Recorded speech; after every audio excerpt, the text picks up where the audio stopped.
Mãe pela segunda vez, Ana Moésia enfrentou um desafio logo nos primeiros anos de vida do pequeno Pedro Igor. Ele foi diagnosticado aos pouco mais de 2 anos de idade com autismo clássico e agitação psicomotora. O que poderia ser apenas inquietação de criança ou preguiça de falar, mostrava que havia algo que não estava funcionando corretamente. Foi então que ela procurou um profissional. Eu comecei a perceber antes dos 2 anos. Mas a família, os amigos, todos diziam que ele aparentemente não tinha nada. Então eu achava que era só um atraso na fala. Então eu esperei ele completar 2 anos, procurei essa fono. Essa fono fez vários testes com ele na sala, mas também não me falou o que ele tinha. Embora eu pense hoje que ela já tinha observado. Eu procurei um outro profissional, que essa não, falou de cara, né, que ele tinha características de autismo e que a gente começou a dar medicação. Depois foi TO. Continuou com sessão de fono, e aí depois psicologia, e aí assim, sempre nesse processo de mudanças. Hoje Pedro Igor tem 7 anos de idade, estuda em uma escola da cidade e está no 2º ano, mas ainda não fala. Desde quando foi diagnosticado, os desafios começaram a aparecer para os pais. Buscar um colégio que o recebesse, profissionais capacitados para fazer o tratamento, entre tantos outros. Um deles, para Ana Moésia, foi reaprender a ser mãe, de uma maneira diferente. O filho mais velho, a gente colocava muitos limites, né? Não pode fazer isso, não pode andar descalço, não pode brincar com a areia, né? A gente tem vários cuidados com o primeiro filho, né? E quando veio o Pedro, o segundo, e ele, com todas essas diferenças que desafiavam o nosso mando, né? Que a gente dizia não pode e ele fazia. Vem, ele não vinha. Então, assim, a gente foi vendo que a gente tinha que ser também mais flexível com os outros, né? Então, a gente foi aprendendo a saber dosar. A dosar essa questão de rigidez, de mandar, né? Ser pais mais flexíveis, de saber conversar, de saber entender. Então, a gente tem que estar sabendo, aprendendo a dividir.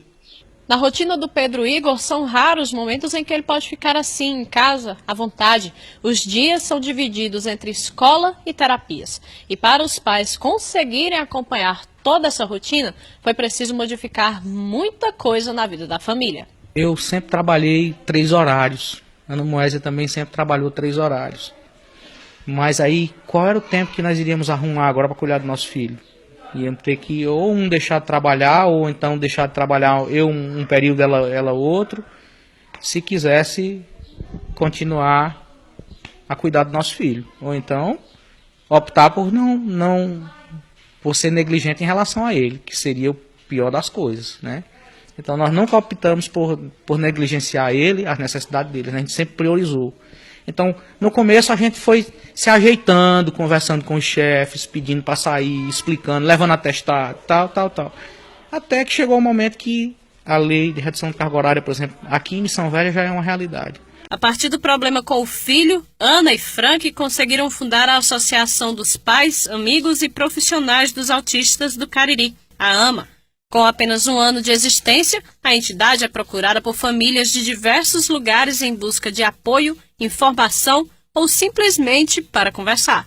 Temos sim bastante procura, pessoas que ligam da gente dos 4 cantos do Cariri, pessoas de Pernambuco, pessoas da Paraíba que já entraram em contato com a gente. A gente tem um ciclo de amizade já muito grande em relação a isso. Então, pessoas que ligam para desabafar, pessoas que ligam para falar, para perguntar como proceder, porque foi maltratado na escola, porque foi negado um direito na escola. Então temos sim muitas pessoas que estão entrando em contato com a gente. O autismo atinge cerca de 2 milhões de pessoas no Brasil, segundo a Organização Mundial da Saúde. Em Missão Velha, de acordo com o vice-presidente da associação, são 120 casos confirmados. Destes, apenas 9 estão recebendo atendimento no Centro de Atenção Psicossocial da cidade. O que acontece na maioria dos casos é a falta de informação sobre os direitos da pessoa com autismo. Para o pai do Pedro Igor, há muito a ser feito para que o tratamento seja o ideal.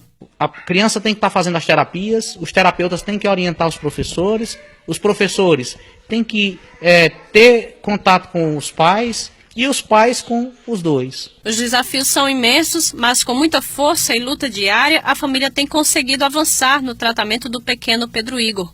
Usando o próprio filho como exemplo, os fundadores da AMA Cariri esperam conscientizar a sociedade e os órgãos públicos a respeito do autismo, que daqui a alguns anos existam mais políticas públicas voltadas para os quase 2 milhões de pessoas que enfrentam o problema e que os pais não precisem temer pelo futuro dos filhos autistas.